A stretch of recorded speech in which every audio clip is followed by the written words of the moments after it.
कहानी टूनी चिड़िया और उसकी बहुत अच्छी दोस्त लूसी कबूतरी की है। दोनों में बहुत गहरी दोस्ती थी, जिस वजह से दोनों के दरमियान बहुत ही प्यार और लगाव था। आपस में इनके घर भी करीब करीब थे। वो कुछ भी अकेले नहीं खाती थी और अनाज खोजने भी साथ जाती थी। टूनी चिड़िया की एक छोटी बेटी थी जिसका नाम बबली था, जो बहुत ही छोटी थी, और लूसी कबूतरी का एक ही बेटा था। ये दोनों हम उम्र भी थे। टूनी चिड़िया और लूसी कबूतरी ने इन दोनों के नाम भी मिलाकर बबली और बबलू रखे थे। माओ के साथ साथ ये दोनों बच्चे भी बहुत अच्छे दोस्त थे। वो रोज़ शाम को साथ खेलते। ये सब बहुत प्यार से रहते थे। जंगल के बाकी परिंदे भी इनकी दोस्ती की मिसालें देते थे।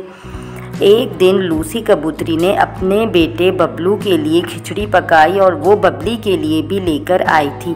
टूनी ने लूसी का शुक्रिया अदा किया और उसे बैठने को कहा।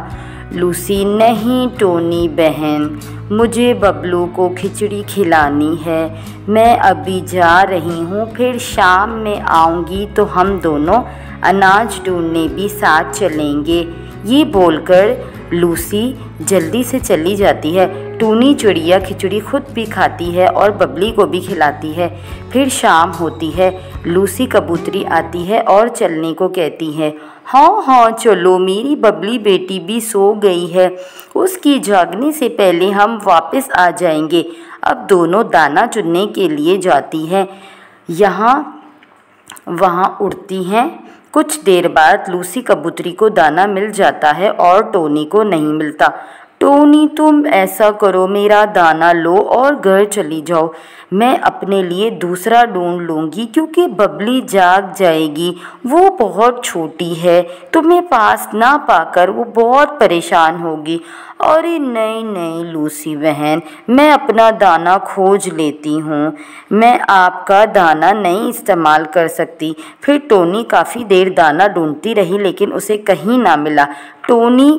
टोनी बहन, हम यूँ करते हैं, आप मेरा आधा दाना ले लो, फिर जब कभी अगली दफ़ा मुझे ना मिलेगा तो मैं आपसे ले लूँगी। टोनी राज़ी हो जाती है, क्योंकि अब बहुत रात होने वाली थी। सब मिलकर वही दाना खाकर सो जाते हैं। एक दिन टोनी लूसी कबूतरी के घर जाती है। लूसी बहन, मुझे पास वाले गांव में अपनी माँ के पास जाना है। आप मेरी बेटी का ध्यान रखेंगी? हाँ हाँ बहन, तुम बेफिक्र होके जाओ। फिर लूसी अपने घर ले आती है बबली को और अपने बच्चों की तरह ख्याल रखती है, खाना भी खिलाती है। शाम में टूनी लूसी के घर ही आ जाती है और शुक्रिया बोलकर अपनी बेटी को लेकर वहाँ से चली जाती है। फिर कुछ दिन बाद लूसी कबूतरी को किसी काम से जाना पड़ जाता है। वो बबलू को टूनी के घर ले आती है। टोनी, मैं कुछ देर के लिए काम से जा रही हूँ, तुम बबलू का ख्याल रखोगी? टोनी हामी भर लेती है और लूसी चली जाती है। वो दोनों बच्चे खूब खेलते हैं और उनकी बॉल खिड़की से बाहर चली जाती है। टोनी खाना बनाने में मसरूफ़ होती है और बबलू खिड़की से बॉल उठाने की बहुत कोशिश करता है, लेकिन नाकाम रहता है। फिर बबली अपनी माँ को आवाज़ देती है। मामा मामा, हमारी बॉल खिड़की से बाहर चली गई है, क्या आप ले आएंगी?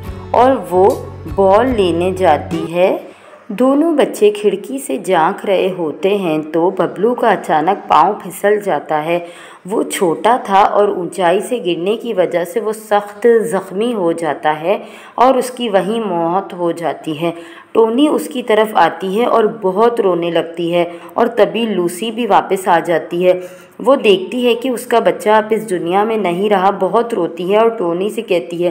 टोनी, तुमने मेरे बच्चे को मार दिया, तुमने जानबूझकर मेरे बच्चे को मारा है। टोनी अपनी सफाई में बहुत कुछ कहती है, लेकिन लूसी एक नहीं सुनती और दोस्ती ख़त्म करके वहाँ से चली जाती है। और जाते जाते वो बहुत नफ़रत का इजहार करती और बदला लेने का बोलकर वहाँ से चली जाती है।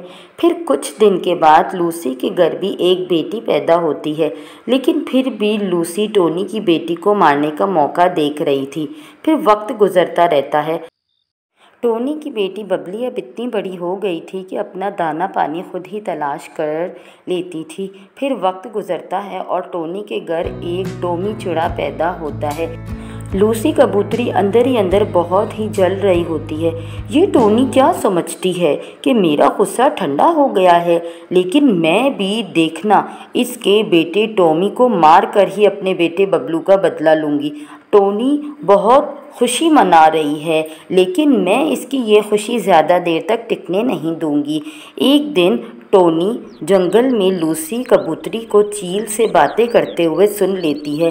बॉस भैया, आज समझ लो आपकी दावत है। आपको छोटे बच्चों का गोश्त बहुत पसंद है। टोनी चिड़िया का बेटा टोमी घर में अकेला है, उससे खा लो। बाज कबूतर की ये बात सुनकर बहुत खुश हो जाता है। टोनी ये बातें सुनकर फ़ौरन अपने घर आती है और टोमी को लेकर जंगल से दूर चली जाती है। और बाज टोनी के घर पहुंचता है तो वहाँ कोई नहीं होता।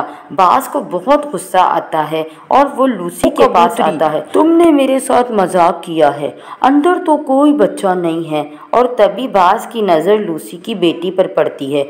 वो मिल गया बच्चा। मुझे छोटे बच्चों का नरम नरम गोश्त बहुत पसंद है, अब मैं इसको खाऊंगा। लूसी मना करती रहती है, लेकिन बाज ने उसकी एक ना सुनी और इस तरह लूसी की बेटी भी मर गई। लूसी बहुत रोती है और सोचती है कि मैंने तो टोनी का बुरा चाहा था, लेकिन यहाँ तो मेरे साथ ही बुरा हो गया। इसीलिए प्यारे बच्चों, कहते हैं कि हमें किसी का बुरा नहीं सोचना चाहिए, वरना हमारे साथ ही गलत हो जाता है।